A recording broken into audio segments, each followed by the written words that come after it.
I was absolutely stoked when Michigan hired Greg Scruggs from Wisconsin to be the Wolverines' new defensive line coach after Mike Elston left with Jim Harbaugh for the Los Angeles Chargers.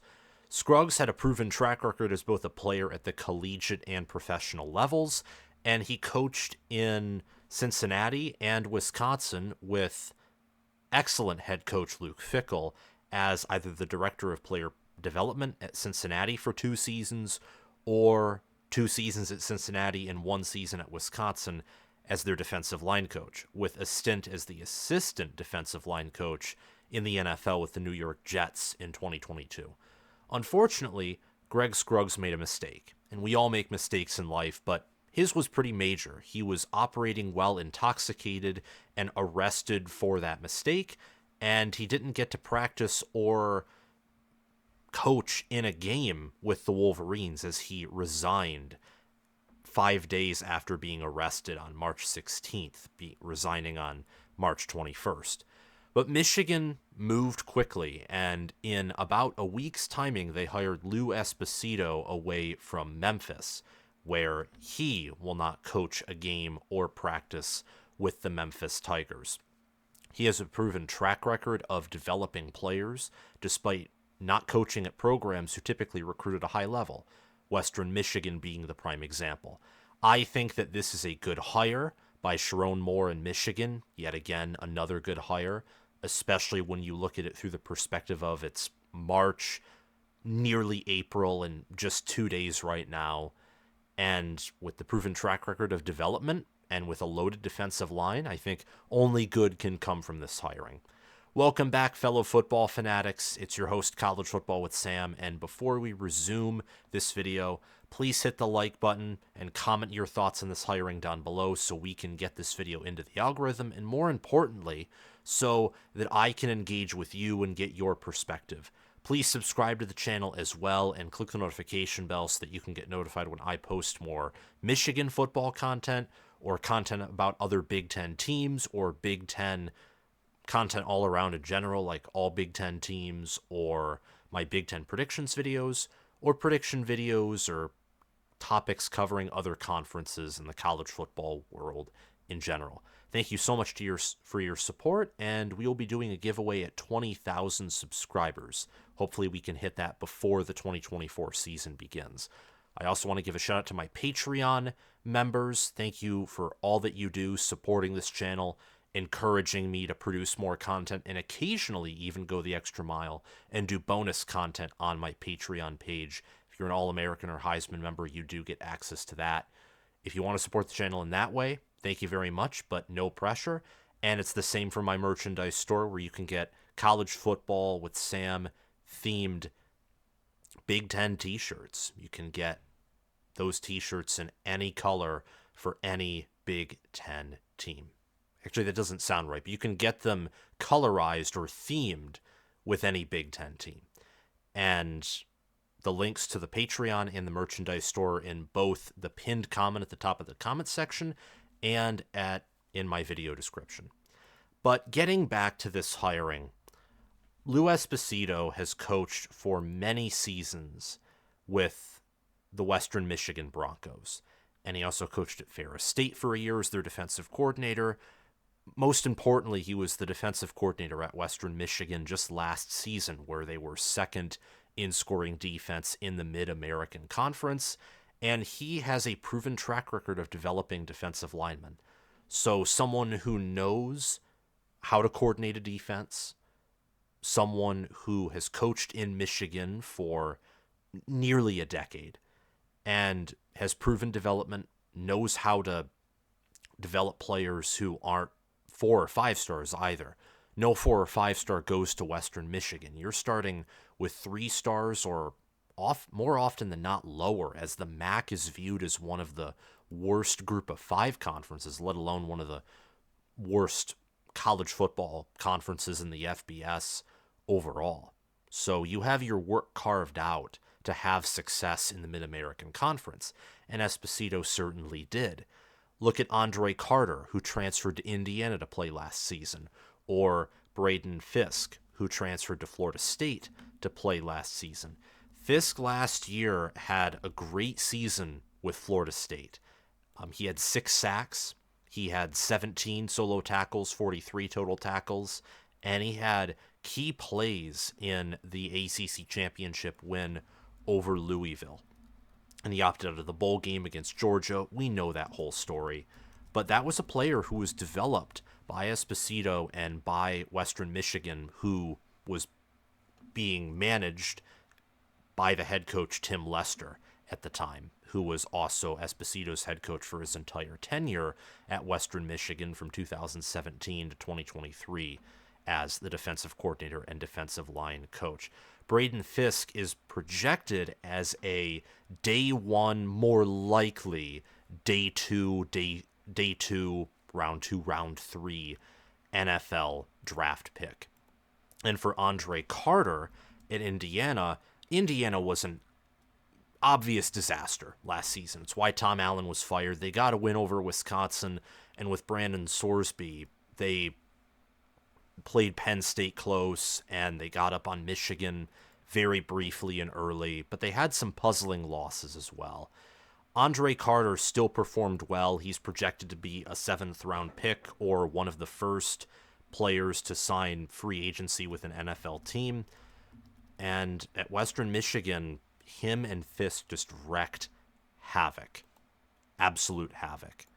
And yeah, I mean, when you look at it, to have multiple players who are, they have NFL draft aspirations, and in the case of Fiske, when you're drafted that high as he's projected to be, you're thought of as someone who's going to be in the NFL for a few seasons. To develop that from the talent pool that Western Michigan recruits from is rather impressive. Carter had 2 sacks this year, 49 total tackles, 27 solo. In 2022, he had 7 sacks, 2 forced fumbles, a pick, and 2 passes defended, along with 68 total tackles at Western Michigan.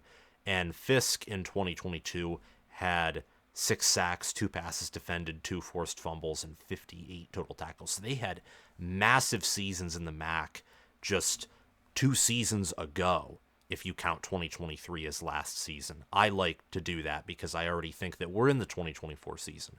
We're just in the preseason portion, the months leading up to the regular season where we're building momentum. And Esposito is going to have the most talent that he's ever worked with as a coach. And while this is not the same splash hire in terms of you're not poaching a coach from Wisconsin, you're poaching a coach from Memphis, previously Western Michigan, and Esposito is not as well known due to the fact that he wasn't an NFL player or wasn't working in the Power 5. He isn't as well known consequentially as, let's say, Greg Scruggs was, but I think he has a more proven track record, or at least a similar track record, of player development. And speaking of his player development, applying that to a defensive line that will be the best in terms of talent pool and developed talent that Esposito has ever had his hands on, this is going to be good. This will be a good pairing, I think. Mason Graham is the only starter returning for Michigan from the defensive line last year, but every single second-string player returns, and second-string players such as Josiah Stewart and Derek Moore at defensive end and defensive tackle Kenneth Grant would have started at most other Power 5 schools, now the Power 4. Josiah Stewart had several sacks last year, so did Derek Moore, and Kenneth Grant, about 300 pounds, just watch the play where he chases down Katron Allen at Penn State after he goes through a nice seam and a nice hole developed by his offensive line. When you can move at that speed and you weigh that much, that is a Jordan Davis type athleticism. It'd be awesome to see Kenneth Grant have the type of season that Jordan Davis had in 2021 this year at Michigan. I'm not exactly going to predict that this early, but who knows? I think he's going to be an elite player this year. It's obvious that Mason Graham will be as well being a starter on one of the nation's best defensive lines last season. Potentially the nation's best defensive line. They had an elite combination of run defense and pass rush. It wasn't just one-dimensional in some ways like Texas's defensive line, which was awesome at stopping the run with Sweat and Murphy, but they did often struggle to rush the passer. Not like that. Or Ohio State's, where they had a lot of depth and consistency, and they were great at stopping the run. They were above average good at rushing the passer, but they did not have that elite upside that, let's say, Michigan's had last season. And they lose a lot, yes, but with the depth that they have and the development, the Wolverines, I think, will have the best defensive line in college football, or at least something very close to that. And the defensive line will be the team's best unit on the field. The secondary, there are some concerns with depth. At linebacker, both Michael Barrett and Junior Colson left the program for the NFL, so there's almost no familiarity in terms of starters returning. Ernest Hausman does, and Jayshon Barham transfers in. But the defensive line last year was much better than the linebacker core. That's how good the D-line was. And returning more, you have to figure that they're going to be better than the linebackers this year. With depth at secondary, you'd think the same thing. And on offense, every single starter except Colston Loveland is gone. Running back should be elite. I have faith in the offensive line, but the defensive line is the position where you just expect, with the starters and the players that Michigan has, you expect them to perform at a high level, at an NFL caliber level. And I think that this hiring, paired with this defensive line, and paired with the fact that, look, Michigan recruits at a high level. It is not an elite level. That is certain. Look at Michigan's recruiting classes. And over the past several seasons, they've been outside the top 10, or maybe have just broken that top 10 barrier. But Michigan has not had a top 5 recruiting class, I think, since the 2017 recruiting class, where Michigan was 5th nationally. And that class did not pan out very well. It didn't. I remember Aubrey Solomon was one of the top defensive linemen in that class, and he transferred to Tennessee. Unfortunately, didn't play in the NFL. I think graduated. So at least he got a degree and several years of college experience. But development is more important than recruiting at an insanely high level. It is. Michigan and Clemson in the mid-2010s showed that you didn't have to have a top 5 talent roster to win it all. If you can make up for that with either elite quarterback play, which Clemson had, or elite trench play, elite running back rooms, and awesome development in the case of Michigan. Though I'd add the awesome development to Clemson as well. As for a while there, they were, with Deshaun Watson and Trevor Lawrence, they were pumping out elite quarterback play. And they also had elite wide receiver development too.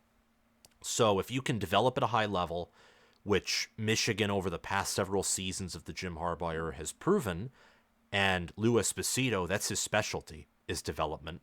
And the same goes for a lot of Michigan's assistant coaches. And you have this type of talent and this type of returning production, not just for your starters, but for your two deep, for your total production. That's a good start. In fact, that's a great start. So my reaction to this hiring is well done, especially for this late in the 2024 preseason. I mean, we're well past the 2023 postseason, which I would say is probably just, I mean, you could say that that's after, why am I blanking here? That's after the conference championship games and then goes all the way up until the national championship game, when that concludes the next preseason begins. We're well past that. We're almost 3 months past that, and Michigan had to make a coaching hire. So good job, Sharon Moore, and I'm excited to have Lou Esposito as the school's new defensive line coach. Thank you all so much for watching this video. Remember to like, subscribe, click the notification bell, and comment your thoughts down below. Thanks to Crash2488 for sponsoring this video and channel as a Heisman member. Thanks to Spencer Bringhurst, Chris Lane, and SFS Inverted for sponsoring this channel and video as All-American members. Thanks to Will Loftus, John Lynn, Roaming Gnome, Matthew Sale, Austin Christmas, and Shanisha Cockrell for sponsoring this video and channel as all conference members. Have a great day, guys, and I will see you all around. Bye-bye.